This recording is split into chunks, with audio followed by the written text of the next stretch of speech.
Hello and welcome back to my channel for another Plan With Me video. Today, of course, we were planning for the month of September in my bullet journal, but first here's a quick look at the month of August. Also, if you notice some of these pages are pretty empty, that's because I actually recorded this on the 14th, so I've only used 2 of the weekly spreads so far. I also wanted to quickly show you my sermon notes this month since I mentioned them specifically last month. I have been using the Tombow twin tones for note-taking, so the pages are a mix of 2 shades of green and pink. And again, like I said, I recorded it on the 14th, and that morning I didn't end up getting to take notes, so I had to go back and take them later. Now we're going to go ahead and get right into planning. Of course, my favorite pen for lettering is the Tombow Fudenosuke hard tip pen, which is the one with the slightly blue tinted barrel. And then I also want to show you guys these new pens that I got. They are Faber-Castell, and this is an 8-pack. They have various tip sizes. I tried to show you them a little bit, but it didn't show up on camera quite as well as I had hoped. But there's a small brush and a large brush, a small chisel, and then various other tips. My favorite is the medium and the small, which are, I believe, 0.7 and 0.3. For this setup, I will be using the 0.7 or the medium for any black line art. On this first page, I am drawing a large calendar which goes across both of the pages in this spread, and then I'm drawing some smaller outline calendars in the bottom right to be used as habit trackers, as well as my standard habit tracker in the center of the page, which is always vertically 10 squares, and horizontally it is the number of spaces that are days in the month, so for this month it is 30. Then I'm going to use this Tombow brush pen, the hard tip end of it, to draw lines between the calendar boxes. Also, if you do this with a lighter color, it is good to erase the pencil marks first, because the lighter colored Tombows will kind of lock in the pencil and it will be stuck underneath the marker and you won't be able to erase it afterwards. Once I was finished with that, I just erased a little bit more pencil, and then I drew a line using a light gray Tombow underneath 8 on the tracker and underneath 5, as that is the middle and my sleep goal.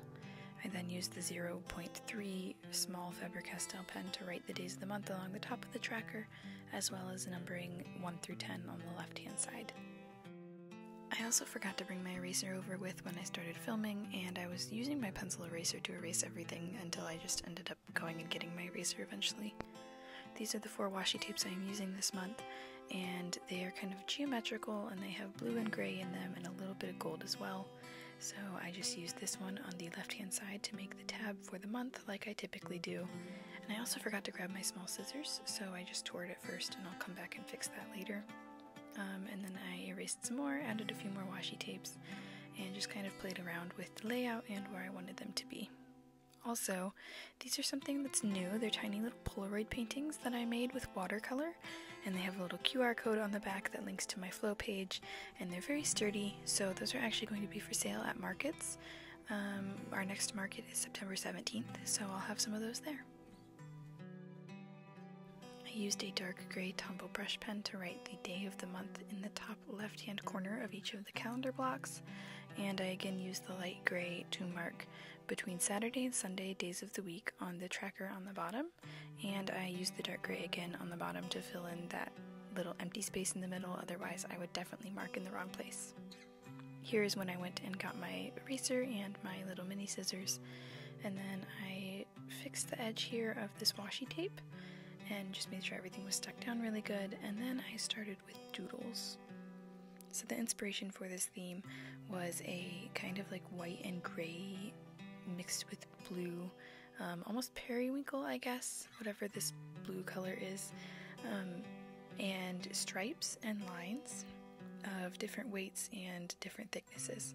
So I just kind of drew random lines over in the corner, and I tried to make them in a similar or repeating pattern, but without being too specific about it and not worrying about them being perfect. This was actually a lot of fun to do. It was very fast and easy, and it was kind of fun to just almost scribble a little bit, because you don't have to be very particular with these, so you can just kind of draw lines wherever you want to, which was kind of fun.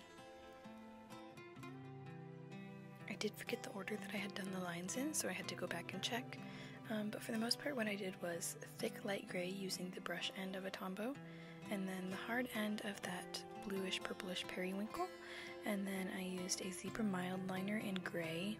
I alternated between using the brush end or the hard end of that as well, and then the hard end of the darker gray. I also added some washi tape on the corners, and like I've mentioned before, I try to keep it where they don't all end up looking the same, so you'll see I flip back and forth a lot while I'm making these spreads to make sure that I'm not putting all the washi tape in the exact same corners every time, and I actually also try to switch which washi tapes I have paired. So again, starting with gray, and then using the blue color, and then usually the zebra mildliner brush end, and then the hard end of the dark gray. And I just do that over and over, drawing lines. And here I decided also to use that blue to make little squares, just to add a little more color and something more interesting on the edges of the pages.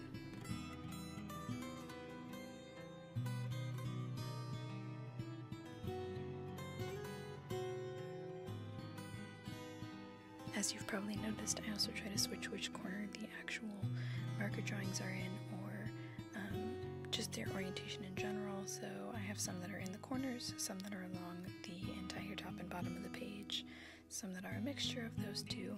So you don't really have to do it this way. I just like it to not all be the exact same, because then it feels kind of boring to me.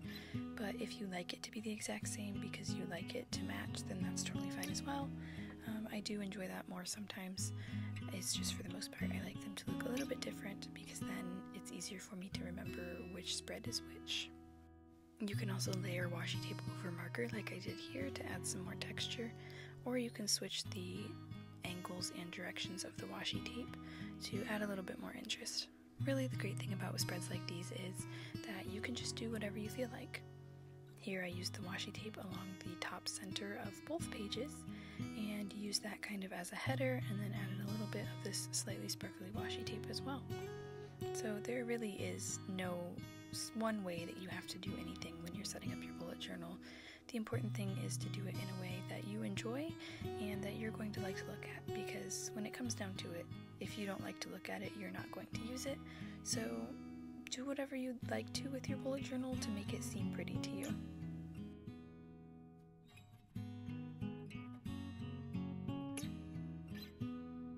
This spread was not meant to be scrapbooky originally, but I thought it would be fun to add in some more textures, so I went and got these color palette stickies and of course my glue tape dispenser, and I just added some sticky notes in here and there to add a little more texture and some different patterns. This one that I have is almost the same color as my marker, but it has a very faint grid pattern on it, and I also used a blank one later, which is a lighter color. It's almost the wrong shade, it has a little bit too much green in it, but that's okay. I decided to just go with it and not worry too much about the colors not being perfectly matched.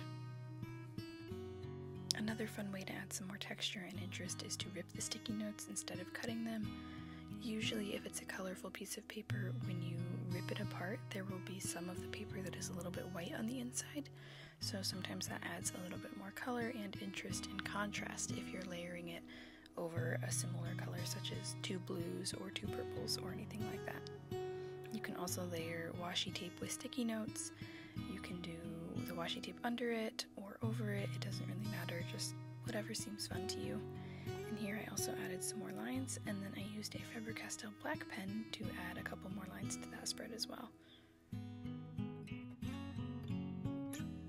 Depending on the sticky note, the adhesive will not stick to the glue roller, so sometimes you will have to put the glue roller directly on the page instead of onto the sticky note. I'm not sure which way you prefer to do it, but usually I put the glue onto the item that I'm sticking down, so that way I can make sure I get it in the right spot. But yeah, just know with some sticky notes, the glue tape dispenser or the glue roller will not stick to the adhesive on the sticky note. I added a few more pieces of washi tape to some different pages, and then that is pretty much all for this setup. Here's the final flip through for September. Let me know down below in the comments if you liked this theme and what your favorite part of it was. And if you have ideas for color themes or doodle themes, as always, you can go ahead and leave those in the comments as well.